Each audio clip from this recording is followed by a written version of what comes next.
Joseph Rothschild here, aka MBT, and wow. It has been a long day of Yu-Gi-Oh! It has been a very, very long day of Yu-Gi-Oh! We've played 6 rounds, followed by 3 rounds of Top Cut. This is the third here today, starting at 3:30. And for some of us, we've been playing Yu-Gi-Oh! A lot longer than that. We have whittled down a 64 individual bracket to 2 people. Cyber VX, who came off of a top 8 finish earlier today in the $10,000 Pro Play Games Invitational Tournament, playing Eldlich versus Lundredy on an unreal Adamancipator tear. The last round included a victory in a game where they set one past for turn. I could not be more excited that we do not have an Eldlich mirror as finals. Could not be more excited that we don't have an Adamancipator mirror as finals, and could not be more excited that these two individuals represent some of the best in the community at large who have somehow wandered into this idiot tournament that I'm hosting. Thank you to all of you who have come and spent your Sunday here with me, watching two dinguses play card games over and over again until your brain rots out of your ears. We have just one more round before crowning a champion of the 4th Yu-Gi-Oh! Quarantine series. I'm going to real quickly edit the information in this, and I think right after we will be good to go with this final round.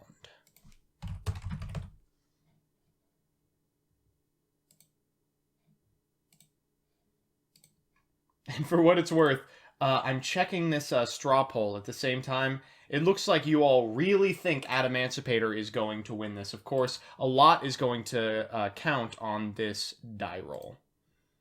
So we are in the game. Oh! And it looks like Adamancipator won the die roll, so you can all go home now. Fantastic result. Congratulations to the Adamancipator player, but oh, what main deck defect failure on the Doki Doki, the most painful target for which it can happen, followed up with an Adamancipator Researcher, of course, because the entire deck is both extenders and critical combo pieces.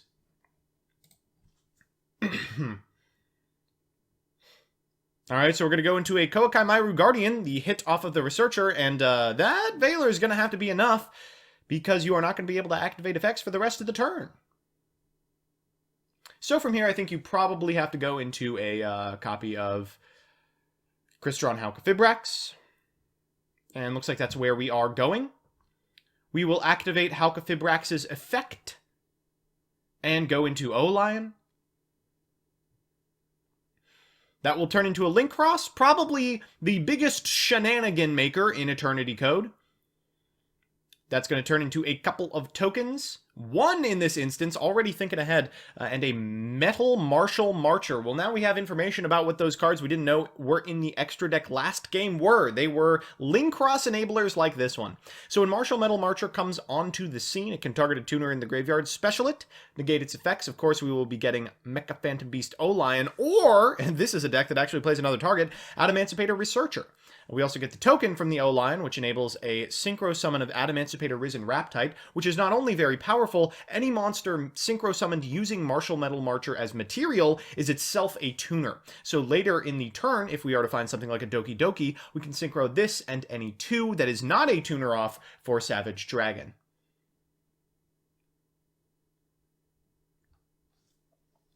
Alright. Here is Dodo Dwarf, Go Go Go Glove, the hit off of Raptide, and that's a pretty good one. My God.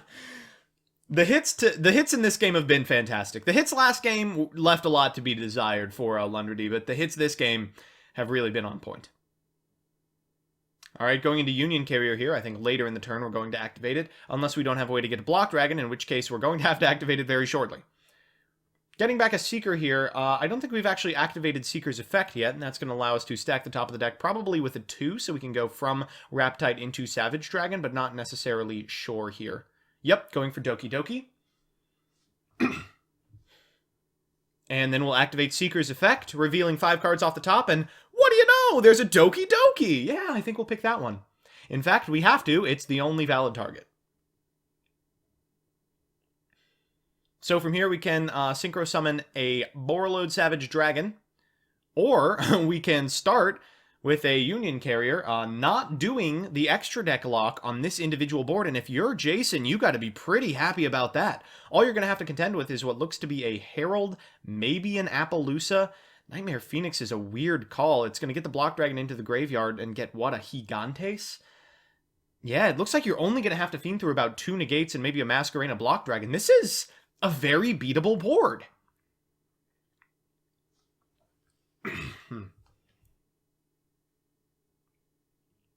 To those of you saying Maxi needs to go to 3, imagine Eldlich in its current capacity. Imagine Eldlich in its current capacity, all right? The deck that can build unbreakable combo boards or unbeatable control setups. But imagine this Effect Veiler. Instead of a Veiler, it was a Maxi. And imagine if Eldlich not only got to play all of that nonsense, they also got to occasionally win the game in their draw phase because they found Maxi and activated it against any deck in the format.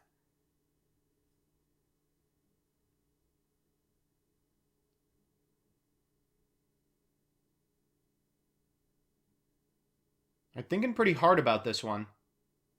Looks like we're going for Adamancipator Seeker.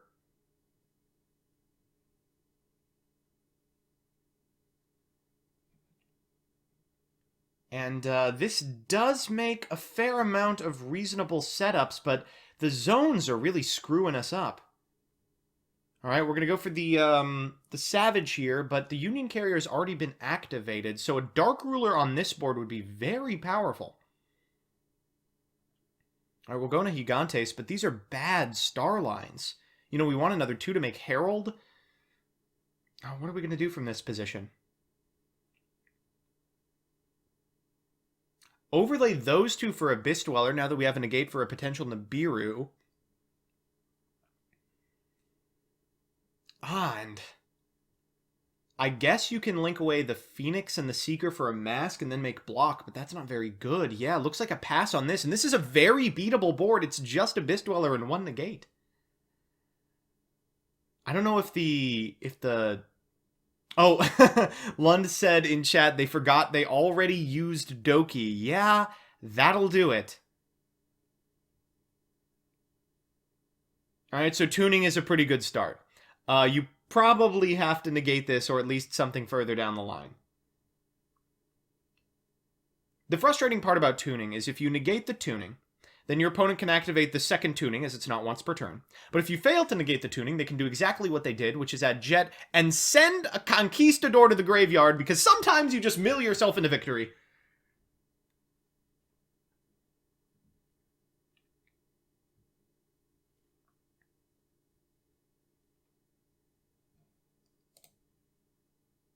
Alright, we're going to normal summon a copy of Jet Synchron. Still under Dweller, says chat. Oh, we're playing the long game for sure. So we're going to go ahead and normal Jet. From this position, we have a couple of options. We could go into Anima to force the Savage, but that requires you to be on a very specific extra deck, and it looks like Jason isn't on it. But without the ability to recycle this Jet Synchron, it looks like that's a scoop to just Dweller. Man, why is everyone afraid of Eldlich? Apparently all you have to do is make a rank 4. Alright, after a 3-1 split in Top Cut, it looks like Adamancipator is just one short game away from taking this set. I mean, you got to be feeling great if you're on Lund's side of the board. You are going to be able to go first game 3. Your opponent's going to have to open very particularly. Based off your mills, you could just randomly sack into something like a Guardian and win the game again. Seems pretty bad for Jason, and he's still got to win game 2.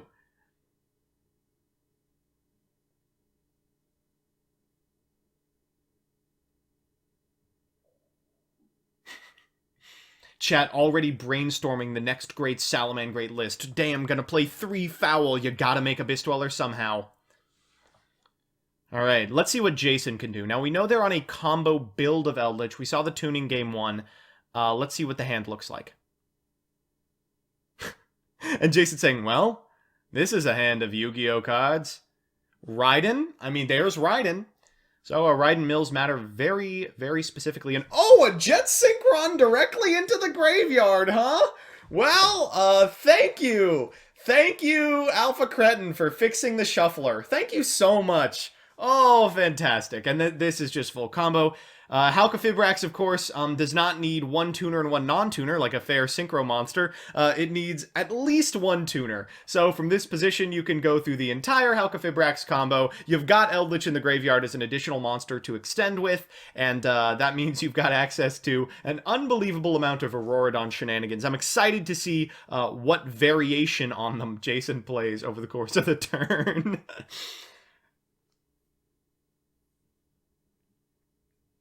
All right, count along, chat. Nibiru is effectively the only way to equalize this game state from this position, so, whoa, it gets even better! It gets even better! Oh my god! Gizmek Uka in finals! And Ash plus Gizmek Uka!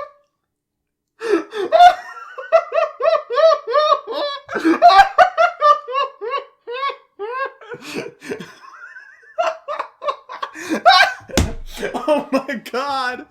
Oh, Jesus Christ.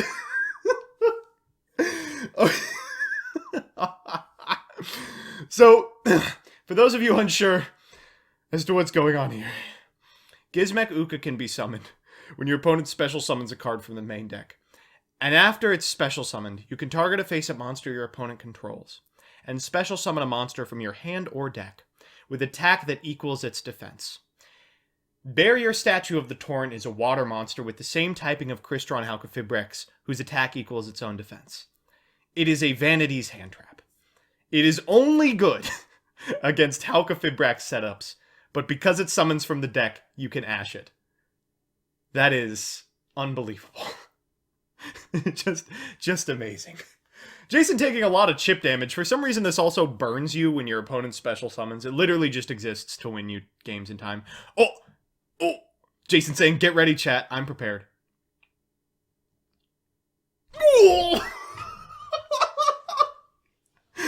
This game has already exceeded my expectations. Oh my god.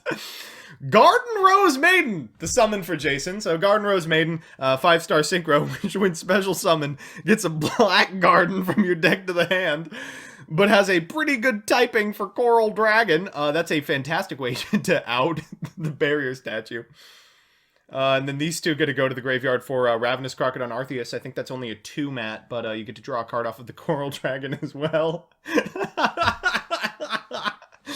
This is ridiculous. So, hilariously, Black Rose Maiden, Garden Rose Maiden, etc., etc. This card kind of replaced Ib the World Chalice Miko in a lot of combo builds, just because it does similarly unfair things. Like, the second thing you can do is target a Rose Dragon monster or dragon in your graveyard. If it's in your graveyard, banish this card and then special summon that monster. So you get your 6 back, and this is also a tuner, so you can go into a 9 from here. Looks like we're going into Vermilion Dragon Mech. Does not matter what we go into, important to understand that. But this one also destroys Gizmek Uka and stops the bleeding in terms of the 3,000 damage we've taken this turn. We're going to get to overlay for VFD and then just play Eldlich. We drew a bunch of cards in a hand that was otherwise terrible. Like, this hand, before all of this stuff happened, was, Raiden, Ash Blossom, Eldlich. And somehow Jason has been able to activate every one of those cards by beneficial Raiden Mills, and now is able to make VFD with the ability to banish this copy of Scarlet Sanguine to get interruption for their opponent's turn. I mean, you could not have asked for a better outcome given a hand that bad. This is... oh my god. What a miserable turn of events for Lunderdy. This was a game that they had no business losing. But the Ash on the Gizmek Uka, the Mill on the Raiden, I mean, there is no scenario in which things could have gone better for Jason. Wow. All right, so we're gonna go for the true king of all calamities here, Calling Earth. I mean, how do you beat this as Adamancipator? I guess we're gonna find out. Gizmek Uka can't even activate. Koakai Myru Guardian, a pretty good normal summon, of course, can't activate its effect. And that's the end phase. We're going to resolve the condition on Koakai Mairu Guardian, revealing a Go-Go-Go Gigas, and I do not think this individual is long for this world. We're going to Conquistador at end step. That enables not only a destruction of this Koakai Mairu Guardian, but also next turn, if we link away this copy of Eldlich the Golden Lord, the ability to extend further on our following turns if the game lasts that long. If we've got any way to put any damage on board, this is far and away the end of the game. I cannot believe this series of events. Like, if you asked me to sculpt a worse hand for Eldlich than the one that Jason drew, I would be hard pressed to do it. This is game 2. Yeah, Jason lost game 1. So we're going to get to game 3, provided that Jason can wrap this one up. I think it's pretty likely that they do so. Just switching everything to attack position, maybe playing for a little longer game here. Oh, man. Even has Nibiru protection this turn if they want it. Ghoul's absolutely right. There's nothing wrong with just passing here. You know, you hit them for 3,000. They're in the exact same position they were in last turn with one additional card in the graveyard. Maybe they can make a block dragon, but that accomplishes pretty much next to nothing when you have a setup like this. Asking how Jason was able to make Vermilion. It was by using the graveyard effect of Garden Rose Maiden in order to special back Coral Dragon and synchroing with that and an Auroradon token. And a game 2 means that we are now in the final game 3 of the 4th Yu-Gi-Oh! Quarantine series. Wow, I am just... I am so impressed with these decks.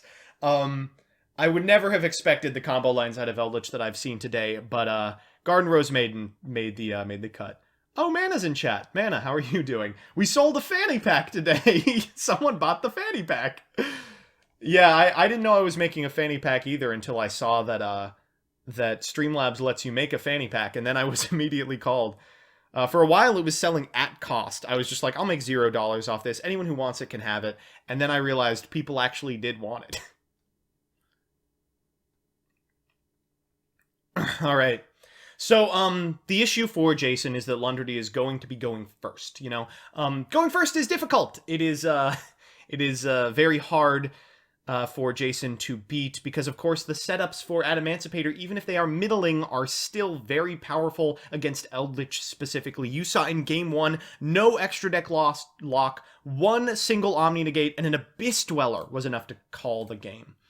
So, it's time for that all-important Game 3, and Lunderdy on the play, leading with the Doki Doki. Another Effect Veiler Magnet. Did Jason draw it again?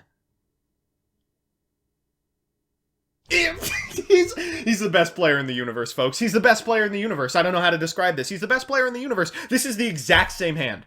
This is the exact same hand. Researcher's going to reveal Guardian. Oh, okay. It didn't reveal Guardian. In fact, I think it actually whiffed. Was that a whiff?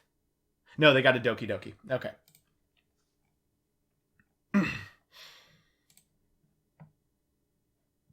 Okay, so a little bit different than last time. Doki Doki is a much sorer sight than Guardian. It can't even translate into a Guardian because, of course, its effect has already been used this turn. We're going to go for a Halka-Fibrax, of course. Halka-Fibrax is going to be able to summon a tuner from deck. This deck is in no shortage of tuners, but Olion still the tuner of choice. Would not be surprised to see this card get banned either. This card's crazy. And now we're going to Link Cross. Would not be surprised to see this card banned. I'm kidding. This one, of course, cannot get banned because it was just released, and Konami wants you to buy Eternity Code despite the fact that it is not available in paper. So we're going to go for a Martial Metal Marcher here. That's going to bring back any of our tuners. I think they've targeted the O-Lion, and the O-Lion is also going to activate. It's going to get a token to their side of the field, summoning the O-Lion, enabling a 5 if they so desire. Oh no, going for the Researcher again. Gosh, I just can't stop messing up this. And Raptide has hit the field. Keep in mind, folks, this is a Synchro, handily designated, or a tuner rather, handily designated by the yellow lettering on Edo Pro. We found an Analyzer off that one. Of course, Raptide can summon tuners, the only one that can do so, and then Analyzer can trigger, and we have exhausted all but the Seeker. Oh my god. Wow, we whiffed. Whoa, that was a huge whiff. Double Tenyi, and then a couple of tuners and an Adamancipator sign. Okay, still can't extend from this position. We can make at the very least Savage. We could extra lock. Monster Reborn means we can basically do anything. Bringing back the Go Gigas means we have 4 material on board, which just turns into anything. Gallant Granite is the play here. Gonna get the Block Dragon this way. I think correctly identifying, as Lundredy did in semifinals, that using Union Carrier specifically to get the Buster Dragonwhelp block is super, super important in this matchup. You know, they have these huge haymakers out of the board, things like Dark Ruler No More, that can invalidate your entire setup. Can't invalidate the Buster lock without spell and trap destruction. Very difficult. You gotta draw Eldlich and a spell and Dark Ruler, and, you know, in 4 cards, that's a tall ask. Alright, so we're going to go into IP Masquerena, I believe just to free up zones here. And, of course, we will special the Block Dragon from hand by banishing a couple of those Earths from the graveyard, Analyzer, Researcher, and Gallant Granite. Here comes Appaloosa, and your hand traps are off, good sir. Next, we'll activate the Block Dragon. And we haven't used Seeker yet, and we still have an Adamancipator on field, so I look forward to seeing what that summons. A Gigantes as well is going to do a lot. We don't necessarily have access to a 4, so we do have to hit it off Seeker. Another whiff! Wow! The Plus giveth and the Plus taketh away. Whoa. So Gigantes is a 4. I don't know, do we make Herald to overlay into Abyss Dweller? That seems pretty suspect.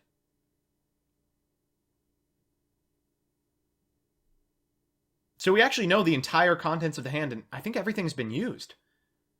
Alright, Borreload Savage Dragon, 1 Omni Negate, 3 Monster Negates. Savage Buster Lock is probably the best you can manage, but does lose to Dark Ruler Eldlich, which is not outside of the realm of possibility. Bringing back the Block Dragon here. Here's where we reveal the Satellite Warrior. No Union Carrier. Okay, so Union Carrier will be able to Buster Lock our opponent, but like a Kaiju outs it now. And it looks like we don't have Dweller. We're just not going to end on Dweller.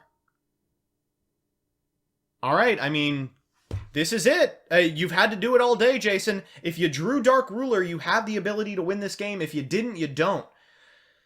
Of course, there are other cards Jason could have drawn as well. Sphere Mode, for example, is pretty good against this board, but it's got to be a Haymaker. Going to main phase 1. What's it going to be?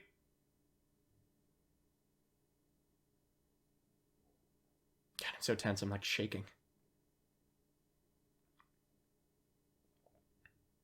Tuning. Tuning's a good one. You only have the 1 negate for it. So you probably have to let it resolve. Milling a conch again! What is with this kid? You know, that said, Jet Synchron is hardly the end of the game. Your combo lines demand effect resolution, and Appaloosa is a fantastic way to just say no to that.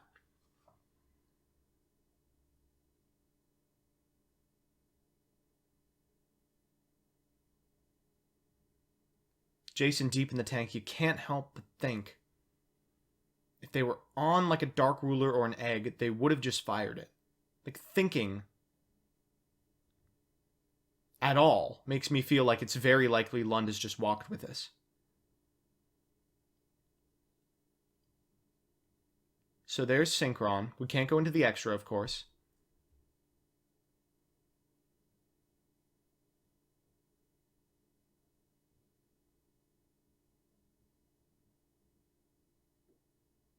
Set 1?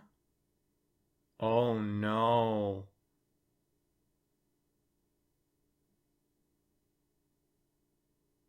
Oh, is this going to be ye old set 2 pass? Oh no. Okay, so we're going to battle phase in order to get the Jet Synchron into the graveyard? We're going to activate the Jet Synchron effect, pitching an Eldlich. You gotta do what you gotta do. I imagine that would eat an Appaloosa, but I don't know how much they care, really. Going for the Appaloosa. So notably, if Jason had a Dark Ruler, they would have been able to crack this. That's Eldlich targeting the Buster Dragon after activating Dark Ruler, or even the Savage Dragon.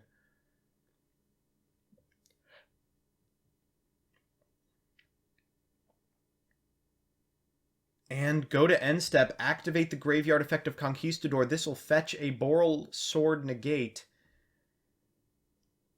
Whoa, this might be it. Both of those cards have to be individually relevant in order to get out of this, because you're already sitting on a single Omni Negate. Of course, it's only got the one left, so surviving this turn likely means you've won, but surviving this turn is a big order.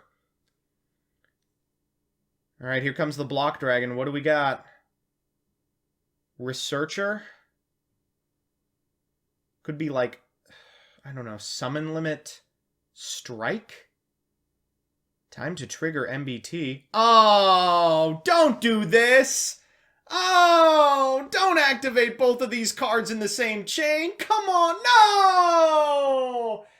And of course, this is why you don't do this, chat, because they'll activate a Borreload Savage Dragon and make your conk resolve with no effect. A surrender out of Jason Leonard, and it looks like that is going to be it! Wow, just an unreal finish from Lundrady. The sole Adamancipator in the top 8, making a Cinderella run, slashing down every Eldlich player. I think they played 3 of them. And wrapping this one up. Let's go indeed.